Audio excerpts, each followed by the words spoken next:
that you can do it. That's exactly right.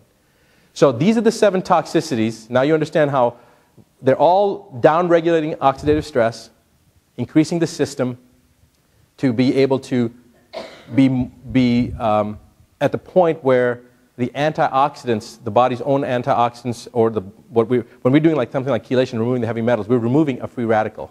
But we can also put nutrition into our body that'll help increase our antioxidant reserves. That's actually just a temporary fix. It's not the key fix, which is to pull the toxicity source out.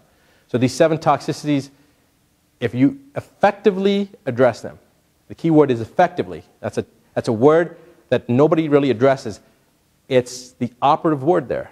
If you can effectively remove these 7 toxicities, chronic disease cannot exist. It is impossible. Now, people said that's an irresponsible statement, you can't blah, blah, blah. If I have a patient that I can't get better, guess what? I haven't addressed those 7 toxicities effectively. That's the problem. So it's really not, it's not the fact that these toxicities didn't have an issue, it's that we haven't identified all of them and effectively treated them. All right? Any questions on that? Yes. That's all right. She's going to give you the mic here. Oh, right. When you talk about you doing your job effectively, and yet one of the ones that you've labeled as the strongest is emotional state, emotional and psychological state, which, I mean, is what you're saying that you would take the responsibility to be affecting that state, or is that something that each of us is and spiritual as well? I mean, all of these to some degree, but to some you can have an outside influence. To others really depend on our taking responsibility from the inside out, I think. You are the type of person that would be my ideal patient because of what you just said. I do have to take responsibility. When a patient comes to me, I have to figure out how to help them any way I can. But for a person that understands what you just said, that the patient has a role in that, is my ideal patient. Because when patients come to me, my first thing, especially with the cancer patients, I said, look, if you're looking for somebody who's going to stroke you, make you feel good, tell you rah, rah, blah, blah, blah, and not get in your face, you've got the wrong doctor, you need to find another doctor. Because you're coming to me to get better, and I take that very seriously. And I have been told that I've got the best bedside manner, I've been told I've got the worst bedside manner. But even the people that said I've had the worst bedside manner is because they weren't compliant, and that same person said she would never go to another doctor. But I was always in her face, And I mean, I don't know how many times I threatened this lady that I was going to discharge her from our practice. I told her, if you keep on doing what you're going to do, what you're doing, you're going to die, and you're not going to die on my watch.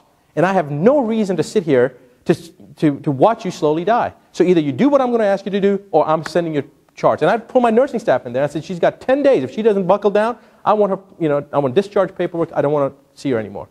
And she'd have tears in her eyes. And I had, because I really, care about this lady, but I'm not going to watch her die.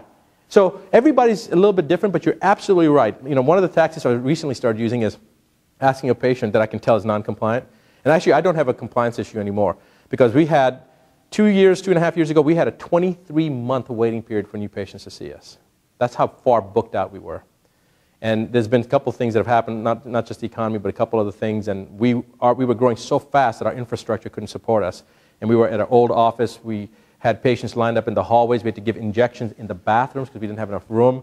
That's one reason we built this phenomenal facility, but things are not as busy as they were, so it's good because now we can create the infrastructure we need. But we were at the point where it was really, really difficult for us to continue doing what we were doing because of the infrastructure that we had. It wasn't strong enough.